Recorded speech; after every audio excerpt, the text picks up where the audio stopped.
Thank you so much for grabbing our ebook, The Top 7 Impact Strategies for Charitable Giving and Impact Investing. Now, before I dive into the top 7 strategies, I just want to kind of emphasize how impact strategy differs from your financial strategy. Now, financial strategy is where you're going to be working with a financial advisor, and it's really focusing on managing and allocating all of the monetary resources that you are donating or investing. And impact strategy is really about the impact that you want that to have in terms of social impact. So, we're talking about aligning all of your actions and your investments with your mission, your values, and your vision to create meaningful and measurable change in the world. Now, impact strategy goes well beyond numbers, and it's really all about understanding the system in which you are operating in, looking for opportunities to drive the type of transformational change that you want to see, and kind of creating a roadmap to achieve those sustainable outcomes. So, financial strategy is going to address questions like, how do we maximize our ROI? What is the best investment vehicle for me to make? What is the best kind of legal structures in order for me to make my investments or to donate? Whereas what we're doing with impact strategy is really looking at what are the actual changes that we want our resources to be creating in the world. How are we going to ensure that we are funding work that aligns with our unique values and our vision? And what are the type of interventions that are going to drive the most aligned impact for our stakeholders and the communities that we want to serve?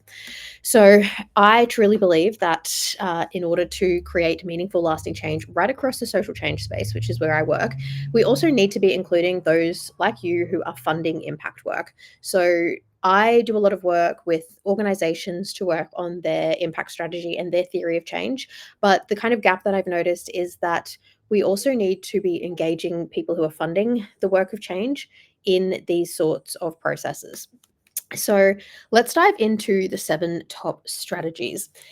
The first strategy is a balanced approach. Now, this is going to be different to a balanced investment approach. What we're looking at here is we're really looking at harmonizing two different aspects. It's typically, in my experience, wanting to kind of harmonize immediate relief with kind of longer term systemic change. Now, there are some kind of core principles in this strategy. It's really looking at generally kind of allocating your resources to both short term and long term needs. It's about balancing that kind of individual support where you're actually helping individuals that are affected by an issue with that kind of larger systemic change. And it's also really important to be looking at feedback loops. So, gathering data from your beneficiaries and stakeholders that you might be funding and adapting your strategies so that we can actually maximize our impact over time. Now, this is, like I mentioned, probably one of the most common or popular of the strategies. And there are different things that we can look at balancing. Like I said, we can balance short and long term impact. We can balance addressing the symptoms or the effects of a problem with addressing the root causes of the problem. We could be balancing new and innovative approaches to change with those that are kind of grounded in more proven change theories, or we could be balancing interventions that are promoting systemic change with maybe those that are actually supporting people who are marginalized by the current system. That is a really popular approach, and it's one I think that we can kind of see works really well because whatever you're investing in, there's always going to be this kind of aspect of, well, if I'm investing in, you know, addressing these kind of short-term needs, what about the long-term needs? And taking that balanced approach kind of allows you to always be addressing the two sides of the same coin. Now, strategy number 2, not that I have favorite strategies, but if I did, this would probably be my favorite, and that is the systems thinking approach. This is all about tackling kind of societal issues in a really holistic way. So rather than looking at kind of single issues or siloing issues into kind of different categories, based on the issue area or the population that we're addressing, the systems thinking approach is really about looking at an entire ecosystem, looking at all the key stakeholders, the resources, and the existing barriers, and really looking to identify leverage points. So these leverage points are going to be the points in the system where your investment can kind of make the biggest difference. And it also involves taking a networked approach to change, which is really important. So, this is looking at kind of partnerships between and across different organizations, governments, individuals in the community, all of these different kind of networks of people. So, this is kind of my personal favorite, I think, just because it is one that is not kind of used as much in the impact investing or the philanthropy space. And there is a lot of potential, I think, when you do find that right leverage point. And that does take a little bit of research. Well, actually, takes a lot of research, a little bit of trial and error. But once you can kind of find that leverage point, you'll notice that your investment is going to make huge changes within the ecosystem that you're working in. Our third strategy is effective altruism. I myself would not consider myself to be an effective altruist, but I have a lot of appreciation for effective altruism as a movement and those who might consider themselves to be effective altruists. This is an approach where you're basically taking a very utilitarian approach. So you're trying to get the greatest good or the greatest results for the money that you're investing. So the biggest bang for your buck.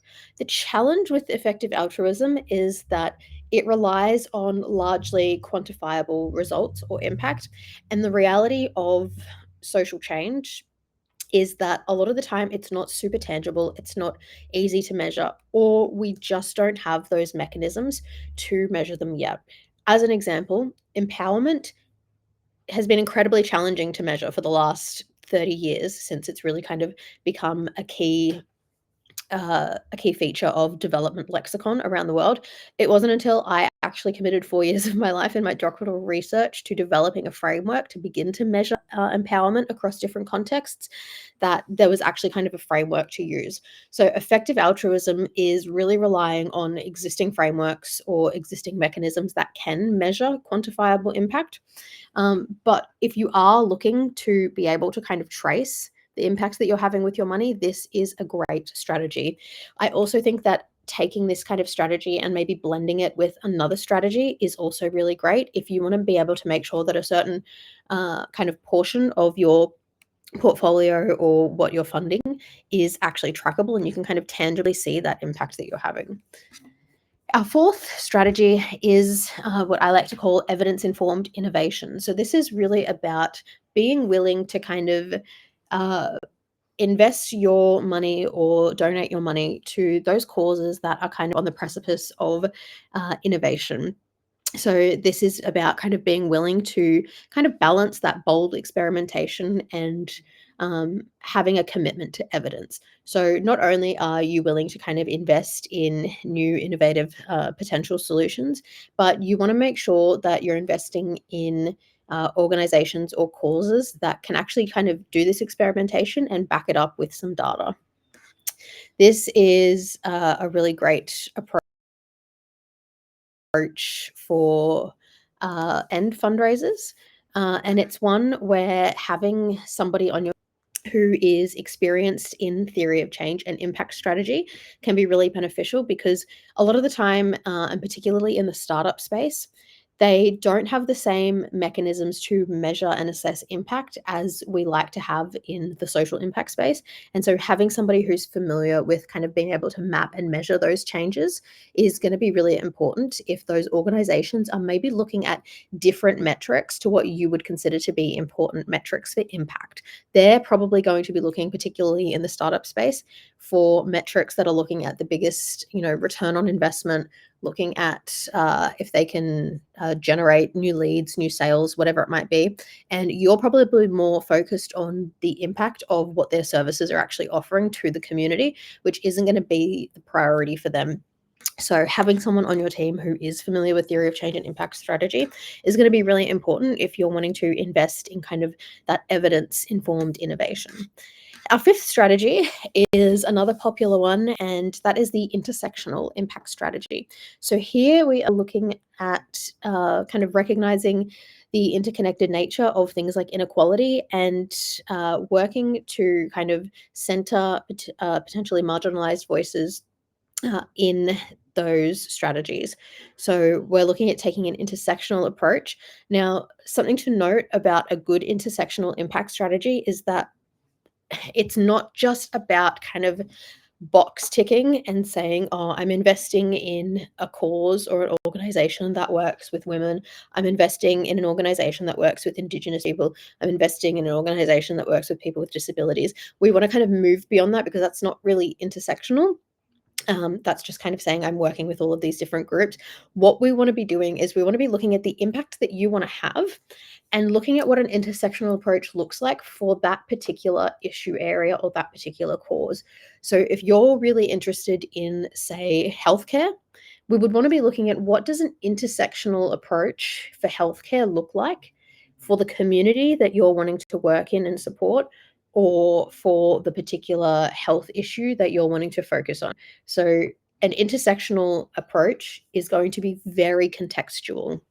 So you want to make sure you're getting a lot of data, you're doing a lot of research to look at what an intersectional approach would actually look like for that particular issue and the particular context that you're working in. But this is a great approach, and I think it's something that is becoming a lot more popular kind of in the mainstream. 10 years ago, intersectionality was still very much an academic term and an academic approach. It was only kind of when intersectional feminism kind of took intersectionality as a social theory and made it a little bit more mainstream.